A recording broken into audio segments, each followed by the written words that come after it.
Hi, everybody. This is Jose Palomino with another episode of the Revenue Throughput Podcast. And today's guest is Brett Gililand of Elite Entrepreneurs. And Brett works with companies that have already attained that $1 million revenue level but want to get to the next level, where an owner or an entrepreneurial visionary has maybe gotten it going, gotten it to a certain level, and wants to take it to the next level. And that is Brett's expertise. And we are looking forward to hearing from Brett some key principles of how to get off that plateau and get growth to the next level right now as we welcome Brett to our show. Well, welcome Brett to the Revenue Throughput Podcast. Thank you. It's great to be here, Jose. Well, Brett, one thing that helps our listeners to get context, and it's always best when it comes from my guest, is, who do you serve primarily and what do you do for them? Yeah, we serve exclusively seven-figure businesses. They often get stuck right around a million. Everybody celebrates, yeah, we made it to a million in sales. And then they hit a little bit of a ceiling. Sometimes it's 1.2, 1.3. Sometimes they get to 1.7 or 1.8. There's a little ceiling that happens there around a million in sales. We help them do the business building work that will enable them to grow from 1 to 10 million and beyond. Wow. And are these businesses typically like service companies or do they manufacture? I mean, what kind of businesses Yeah, tend to be? actually, interestingly enough, it's across the board that seven-figure businesses have these same challenges. It's funny because you and I have both talked to lots of business owners, and they all kind of think their business is unique. Well, But at the everybody's end of the business. Yeah, day, right. Everybody has a unicorn, right? yeah, everybody has a unicorn. But at the end of the day, they're all dealing with similar challenges, trying to make the transition from founder, entrepreneur, superhuman startup person, Hmm. right, business owner, to now capable business leader, business builder. There's a shift that has to happen in them personally, and there are some things that have to happen in the business to enable it to scale. So would these typically then be companies that they're the result of a founder's vision, desire, and so on. They're not typically like 80-year-old businesses at that level. Yeah, typically they're not 80-year-old businesses, but we still find family started, family run businesses that are, 20, 30 years in even that have just kind of gone along for a long time. And the next generation of business owner, right, the son or the daughter or Right. whoever says, I'm going to do something more with this business and we can help them. So interesting. So let's say somebody listening to this says, "Well, how do I know if I'm really on that plateau? Because life is pretty good. I have let's say I'm a CPA with four practitioners, or things are all right. What are some of the things you look at that says, okay, they're stuck on a plateau that they could move off of if they did a few things? Yeah, well, I'll speak to this in a couple ways. And, sometimes we talk about personas in business, but Sure. one of them is just feeling overwhelmed, chaotic, feels like they're trying to hold everything together, that if they're not right there making sure things happen, that it could fall apart. Almost like they have a house of cards and they're like waiting for the wind to knock it over. They feel a lot of insecurity around not knowing how to run this business, or they're just running so ragged trying to keep it going. So that's the one type. The other type is not quite so chaotic and stressed out, but they're just literally stuck. Like they hit a revenue ceiling that they can't seem to get past. They've been at that revenue for at least 2 years. Before that, they were growing fine, and then they just kind of plateaued. And in both cases, they have some similar underlying causes for those things, but it shows up slightly different. Wow. So in the one case, you have somebody whose hair's on fire, Yeah, right? hair's on fire. Yeah, Right. And they just frazzled. Like they're they're they're they're just like on E. reacting. They have Yeah, nothing more to give. So let's take that person. So let's say they're talking to you, and again, their hair was on fire. They have nothing left in the tank, right? And you're saying, look, you can actually get to some next. You can do 2x what you're doing now. yeah, How do you get them? And I don't mean this from a sales perspective. I mean just as a human being. How do you get them to see that possibility?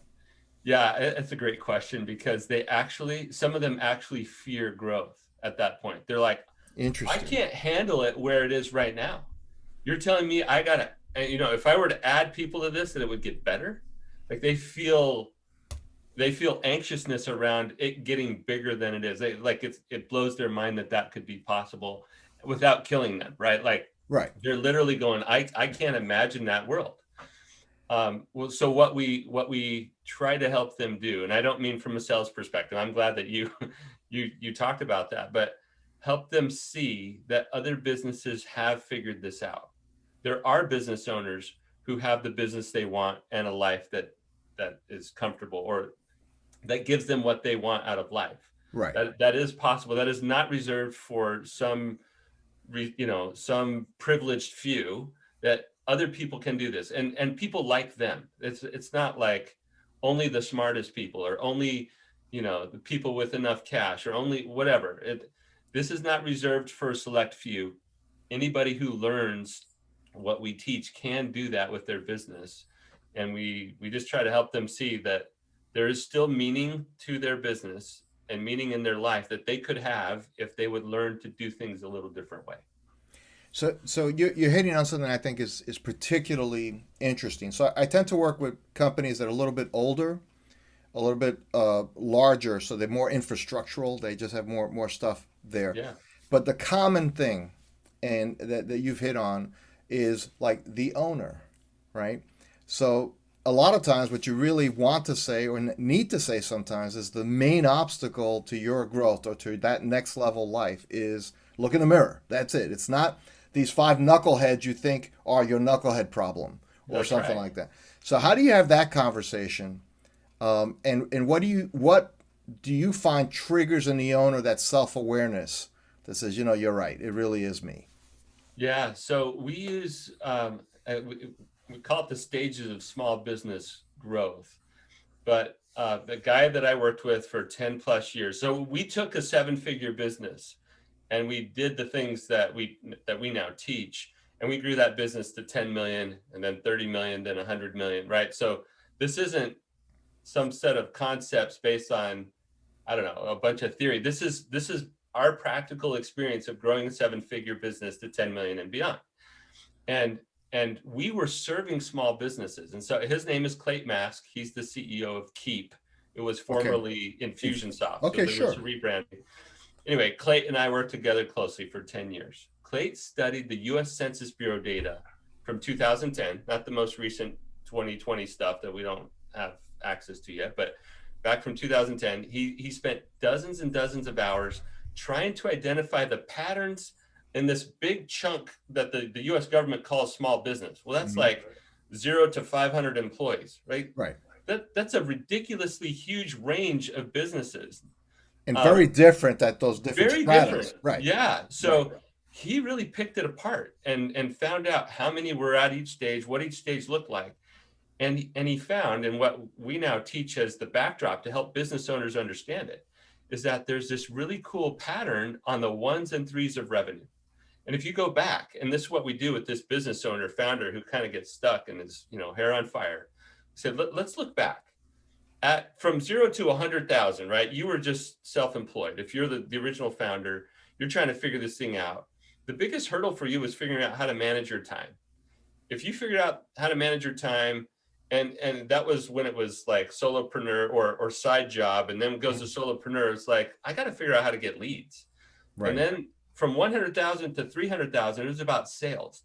I got to figure out how to sell, or I'm not going to be able to grow this thing. From 300,000 to a million, it's all about consistent lead gen and consistent fulfillment. That whatever product or service we fulfill, that we can do that at a larger scale. And then we get to that $1 million mark. And by the way, I just gave a quick synopsis of these stages, but when I share this with a business owner a little more depth, they see very clearly in their own rearview mirror how consistent it Sure. is in their experience, and they go, "That's exactly what it was like." Right. And the things that got them to 300,000 are not the things that get them to a million, and the things that get to a million, things that help them get to a million, are not the same things that help them get to 3 million, and from 3 to 10, and from 10 to 30. And because we had personal experience with every leg of that journey, we just talk to them in ways it's like, hey, remember when this started to happen, or remember when that started to happen? And they start to see that we're talking from a place of experience, and they go, okay, I can see that I personally had to learn new things to get the business to go to the next place. They start to realize that the person in the mirror plays a huge role at how we move forward. And so we just help them see the things that got you to a million are still super important. It's not like you throw it out, but now you got to learn new things to go to three. And then you got to learn new things to Well, go to just like you had to learn new things to go from 100 to 300, from 300 to a million. So like this never-ending learning process. exactly. But it seems to me, Brett, and I think you'd agree that one of the big hurdles to go beyond that million now it's no longer what can I personally do as the owner. Like you've run out of hustle time. You've That's maxed out your exactly right. schedule. You can't work any harder. So Yes, you might squeeze out another 50 grand where you get a deal here or there or something like that, but you're not going to go from a million to 3 million on the sheer force of will of your hustle. that's right. So what is the pivotal thing that owner, somebody listening to this podcast right now says, yeah, I'm right around there and I'm at the end. Um, what is the one, if you could point to one key skill, mindset, behavior that they have to adopt if they haven't yet to allow that next level growth to happen? Yeah, well, I'm going to share just some quick framing that I hope will be game changing for somebody who's listening. Okay, Sure. yeah, because founder, entrepreneur, business owners, they see themselves wearing all these hats, right? And I love the way you talked about it, Jose. It's like I can't just hustle this any further. Like it's maxed out. It's tapped out of what it can do. Well, the truth is every business is tapped out at what it can do. Every business until you build new capability of what it can do. So here are the three hats that they need to keep. I'm telling them to throw away every other hat. Once they hit to a million, these are the three hats that they need to keep. They got to set the vision for their team. They're not used to setting the vision for a team. They're used to like seeing it as clearly as they can themselves and then just kind of bringing a few people along to like hustle and make it happen, right? So they gotta be really intentional about where they're going with the team. The second hat they need to have is they got to build the team. They can't just get some, you know, I'm a basketball fan and I live in Phoenix, and so the Phoenix Suns and the LA Lakers just battled out in the first round of the playoffs. Well, LeBron James is the solo entrepreneur, couldn't carry it past where they wanted to go because he didn't have the right team around him anymore. One of them got injured and they couldn't do it. So as great as LeBron is, and he is arguably amazing, he couldn't just shoulder that all on his own. So it's like even LeBron couldn't do it by himself. That's right. Even Right. LeBron couldn't do it by himself. And we've seen that over and over again throughout his life. He's got a few players with him that can help him Right. get there, then he gets there. Anyway, your second job is to build the team. That is hiring, but it's also developing the team. And it's sometimes firing people that shouldn't be on the team. So set the vision, build the team, and then secure fuel for growth. In other words, don't run out of money. Your job as the CEO is to make sure we have the lifeblood to enable us to keep going, right? We have a worthy mission that we talk about in setting the vision, but we've got to have the team and we've got to have the resources to get there.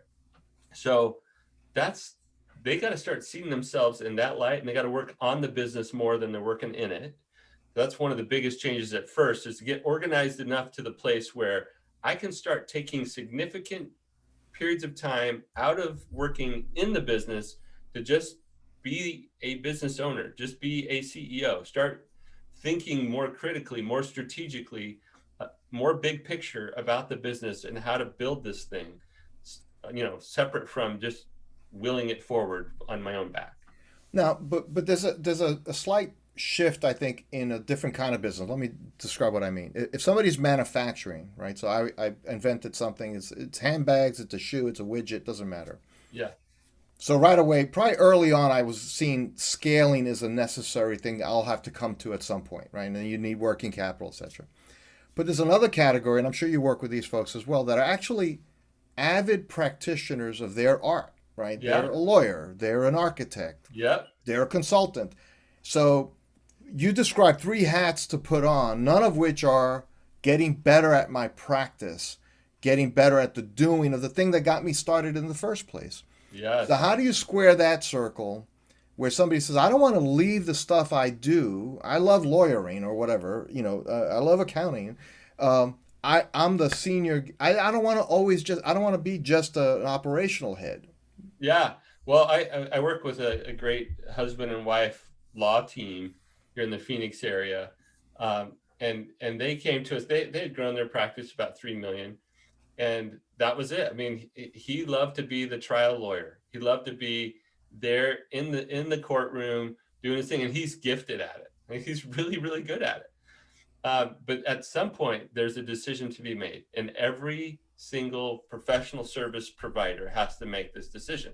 Do I want to keep honing and practicing my craft, or do I want to be in the seat of, CEO or business owner, right? And like, you can still own the business, but you still have a choice. Do I want to be the manager of the business? Do I want to be the leader of the organization, or do I want to be the master craftsman, right? The master, whatever it is.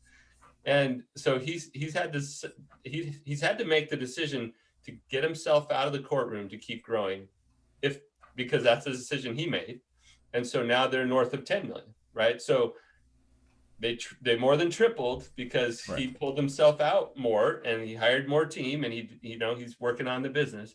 So he decided for him that's more important. Now, does he still go into the courtroom sometimes? Yes. And so because he's the owner, he can say, look, 80% of the time I'm the business owner. I'm working on the business. But there's still some times where I'm going to go play. I'm going to go I'm going to keep my craft sharp. I'm going to go be in the courtroom. But at some point, you have to not do as much of the thing that got you there in the first place if you want to keep growing the business as the leader of the business. Now, some people will hire in a professional manager, right? A professional leader to run the business so that you can still be the artisan. But there's not a one size fits all on that. But I just tell you, the principle is, if you want to be doing your craft all the time, then you're not going to be doing the business building work that's required if you want to keep growing. Yeah, and what's interesting about that is that at best maybe somebody's created for themselves a lifestyle business, Yeah. maybe a well-paying lifestyle business, and they could Yeah. say that. But you have a trial attorney at let's say at $1 million, $2 million, whatever he's netting, he could get that at a bigger firm without the hassle of running the business. So like at some point, Exactly. like you have that acid test, like fork in the road. Like, do you really want to be a business owner? Or do you want to be what you're doing? And that's an interesting question. I mean, it's almost like an existential, like, the anguished night of the soul, figuring that out. Right. But for some Exactly. people, right? Wow. But they chose a path where they had to be more operational and learn those skills. And that's the other thing. It seems to me, Brett, that a lot of folks that are very good at what they do, again, LeBron, to use that example, doesn't mean he would be a great general manager or even a good head coach. In fact, a lot of head coaches, because I follow basketball a lot, my favorite was Pat Riley when he took over the Knicks way back in the 90s. I'm a native New Yorker. Yeah. He wasn't a great player. And a lot of times the great players don't make the best coaches because they understand they have to actually compensate throughout their career. So they understand what it takes to make those parts move together. So to what degree does working with people, motivating people. You talk about casting a vision. How about those people skills? I mean, is Yeah. that an area that you help them focus on?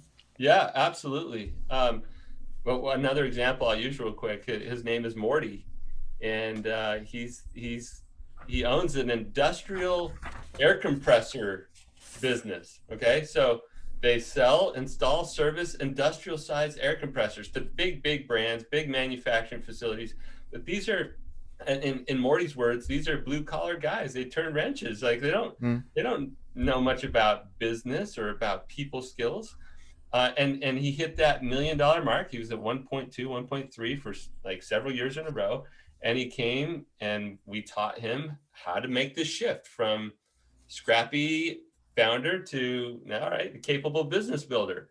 And they did go to 3 million, and now that and they have gotten to 6 million, and they're on their way to 10, right? So they're still working with us, but all along the way he's learning, and his leaders are learning how to be better leaders, how to do some of these people things that you're talking about. So it's not just, we go to the top of the mountain, we come down with the answers. That's not setting a vision. not in this world, not in this day and age where people need to feel connected to a powerful purpose, like they want to be part of meaningful work. Sure. They know they spend a lot of their time. They've got a lot of options of where they could work. They want to work at a place that they enjoy working with people they like to be with. And so setting a powerful vision is an enrolling activity where you engage the team and they co-create it with you. And now you've got, yes, you could have charismatic people leadership skills, or you could be normal, everyday Morty and just bring the team along with you, and you're developing this together. So it absolutely works when you've got a leader who's willing to learn and make some changes. If we're going to be kind of stuck in our ways, you're going to get what you have today. That's and I'm going to have to let that be the pin in the conversation here, Brett, because but I love it. It's if you want more of what you got, just keep doing what you're doing. That's right. No need to change. And then, but so if somebody listening to this, Brett, and I can easily imagine folks thinking, gee, this makes a lot of sense, and they wanted to know more about your work, how to reach you, and so on. What's the best way for them to learn more about you and to get a hold of you?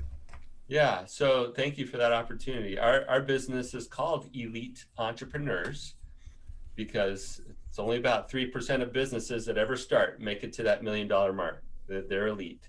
So Elite Entrepreneurs is not a good URL. So our website is growwithelite.com. So that's where they would go. They'd find all the information they need there to learn about us or how we can help them. There's some free resources, including that stages document that we talked about earlier. They can just text the word stages to 72,000 and they'll get a PDF version of that whole stages thing that I talked about. Yeah, literally 72000 and just the word stages. Yep, that's it. Wonderful. I love that idea. It's great.